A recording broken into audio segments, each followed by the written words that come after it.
BJP নেতা কৌস্তব বাগচির গাড়ির উপরে হামলার অভিযোগ। এই বিজেপি নেতা কোর্ট থেকে যখন ফিরছিলেন তখন ডানলপের রথতলার কাছে তার গাড়ির ওপরে হামলা হয় বলে অভিযোগ। দুটি ছেলে বাইকে কামারহাটি মিউনিসিপ্যালিটির কাছে এসে তার গাড়িতে হঠাৎ বাড়ি মারে বলে বিশাল অভিযোগ করেন কৌস্তব বাগচি। এরপরেই তার সিকিউরিটির চিৎকার এবং সিগন্যাল খুলে যাওয়ার ওই ছেলেগুলি আর তার নাগাল পায়নি। কিন্তু এই আইনজীবী তথা বিজেপি নেতাকে দেখে নেওয়া হবে বলে নাকি হুঁশিয়ারি দেয় ওই দুই দুষ্কৃতী। ঘটনার পর অভিযোগ জানাতে গাড়ি থেকে সোজা বেলঘরিয়া থানায় যান বিজেপি নেতা কৌস্তব বাগচি। তার অভিযোগ, প্রথমে পুলিশ অভিযোগ নিতে চায়নি, কিন্তু পরে তা নিতে বাধ্য হন। তিনি তৃণমূলের বিরুদ্ধে কথা বলেন বলেই এই ধরনের হামলা হতে পারে বলে আশঙ্কা করেন কৌস্তব বাগচি। এরপরে শুভেন্দু অধিকারী ও সুকান্ত মজুমদারের সঙ্গে কথা বলেন তিনি। কৌস্তব বাগচি কি বলছেন শোনাব আপনাদের। আমি কালকে কোর্ট থেকে যখন ফিরছিলাম রথতলা ক্রসিংটা কামারহাটি মিউনিসিপ্যালিটির সামনে আমি একটু নিদ্রাচ্ছন্ন ছিলাম। হঠাৎ দুটো ছেলে আমার গাড়ি, আমি জেনারেলি ড্রাইভ করি, কালকে আমি ড্রাইভ করছিলাম না, ড্রাইভার সিটের পাশে যেই কাঁচটা তোলা ছিল তার মধ্যে সজোরে একটা কিছু জোরে একটা মারে, মানে ফ্রিকুয়েন্ট, মানে একবারই মারতে পেরেছে। সঙ্গে সঙ্গে সিগন্যালটা খুলে যাওয়াতে, গাড়ির মুভমেন্ট হওয়াতে এবং আমার যে সিকিউরিটি ছিল পিএসএল ছিল সেও চিৎকার করাতে কামারহাটি মিউনিসিপ্যালিটির পাশের রাস্তাটা দিয়ে বেরিয়ে যায়। হাতে ইশারা করতে করতে মানে আবার মারবে বা গালাগাল দিতে দিতে বেরিয়ে যায়। তো তৎক্ষণাৎ আমি ওখান থেকে বেলঘরিয়া থানায় আসি এবং অভিযোগ জমা দিই। পুলিশ প্রথমে এফআইআর নিতে চাইনি, আমাদের যারা দলের যারা সমর্থক সদস্য কার্যকর্তারা বলেছে তারাও তখন আসতে শুরু করে। তো আমি তখন বলি যে আমি কিন্তু এফআইআর নাম্বার না নিয়ে এখান থেকে যাবো না। পুলিশ ইনসিস্ট করছিল, প্রথমে ওরা নাকি সিসিটিভিই পাচ্ছিল না, সিসিটিভি ফুটেজে এই ধরনের কোনো ঘটনাই পাচ্ছিল না। অত বড় একটা মোড়, তার সিসিটিভি ফুটেজ যথেষ্ট পর্যায়ে থাকবে বলে আমার দৃঢ় বিশ্বাস। তো আমি জানি না সেটা ওরা কী করবে, আমি আমার মতন করে দেখছি সিসিটিভি ফুটেজের বিষয়টা। আমি তারপরে একটা সিসিটিভি ফুটেজে ওই দুটো বাইক আরোহীকে আইডেন্টিফাইও করানোর পর তারপরে তারা অনেক কিছু হওয়ার পর তারপরে আলটিমেটলি এফআইআরটা নেয়। এফআইআর হয়েছে, এরপরে আমি সিসিটিভি ফুটেজটা আমি দেখি আজকালকের মধ্যে একবার যাবো যে ওরা কী কাকে পেয়েছে না পেয়েছে। এই হচ্ছে বিষয়। এখন বিষয়টা হচ্ছে আমি ওখানে কমপ্লেন্টে একটা প্যারাগ্রাফ লিখেছিল যে আমি যেহেতু শাসক দলের মানে প্রখর সমালোচক, মুখ্যমন্ত্রী এবং রাজ্যের মুখ্যমন্ত্রীর ভাইপো, তার এবং গোটা দলের তৃণমূল দলের বিভিন্ন এলাকাদের সম্পর্কে আমি সমালোচনা করে থাকি, এদের কার্যকলাপের আমি প্রতিবাদ করে থাকি।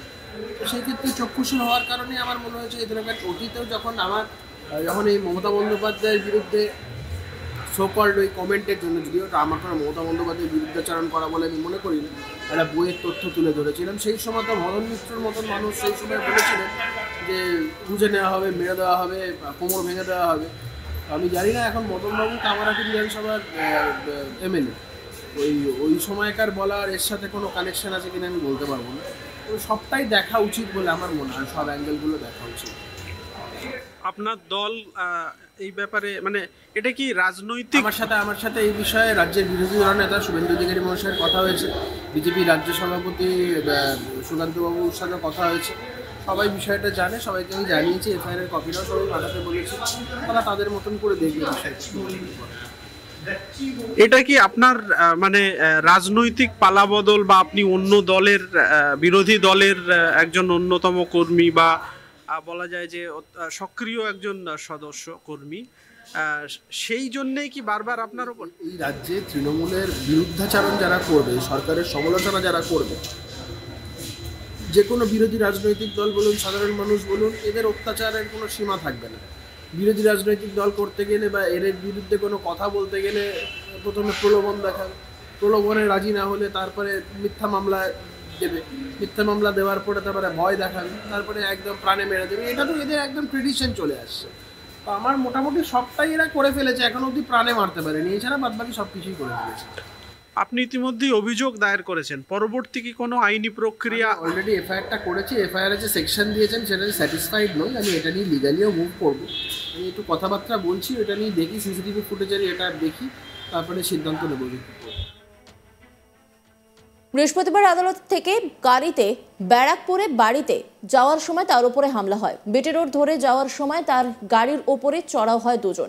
বেলঘরিয়ায় রথতলায় ক্রসিংয়ের সিগন্যাল গাড়ি যখন দাঁড়িয়েছিল তখন হামলা হয় বলে অভিযোগ। বিকট আওয়াজ শুনতে পান আইনজীবী। এই গোটা ঘটনায় এবার কি ব্যবস্থা পুলিশের তরফে নেওয়া হয় সেটাই দেখার। গোটা বিষয় নিয়ে একটি রিপোর্ট তুলে ধরেছেন আমার কলিগ সুজয়, দেখাবো আপনাদের। বিজেপি নেতা কৌস্তব বাগচির ওপর প্রাণঘাতী হামলার অভিযোগ উঠল। গতকালই তিনি কলকাতা হাইকোর্টের কাজ সেরে তিনি বাড়ি ফিরছিলেন। হঠাৎ করেই রথতলা এলাকায়, ডানলপের রথতলা এলাকায় আসতেই হঠাৎ করে তার গাড়ি ঘিরে তার ওপর দুজন বাইক আরোহী হেলমেট ছাড়াই তার গাড়ির পিছনে ধাওয়া করে এবং একেবারে অনেকক্ষণ ধরে রেকি করতে করতে, এরকম অভিযোগ, ঠিক যখন কৌস্তব বাগচির গাড়িটা রথতলায় পৌঁছায় হঠাৎ করেই একেবারে তার গাড়িতে ঝাঁপিয়ে পড়ে ওই দুই বাইক আরোহী। এরপর কৌস্তব বাগচি যখন গাড়ি থামিয়ে যখন নিচে নামে তখন ওই দুষ্কৃতী তারা পাশের রাস্তার একটি গলিতে পালিয়ে যায় বলে অভিযোগ। এবং ইতিমধ্যেই কৌস্তব বাগচি তিনি থানাতে লিখিত অভিযোগ দায়ের করেছেন এবং তার বক্তব্য যে যেহেতু বারবার তিনি বিজেপিতে যোগদান করার পরই বারবার একাধিকবার তিনি সরকারের বিভিন্ন কাজের তিনি সমালোচনা করেন এবং তিনি অকপটেই বলেছেন যে সরকার বিরোধী তিনি মন্তব্য করায় এবং কট্টর সমালোচনা করায় এর আগেও একাধিকবার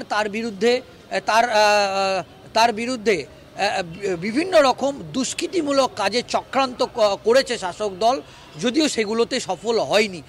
এবং আমরা যেটা জানতে পারছি যে কালকের এই ঘটনার পরই বিরোধী দলনেতা শুভেন্দু অধিকারী তাকে ফোন করেছিলেন, তার সঙ্গে তিনি ফোনে পুরো ঘটনা, পুরো বিষয়টা তাকে বিরোধী দলনেতা শুভেন্দু অধিকারীকে জানায়।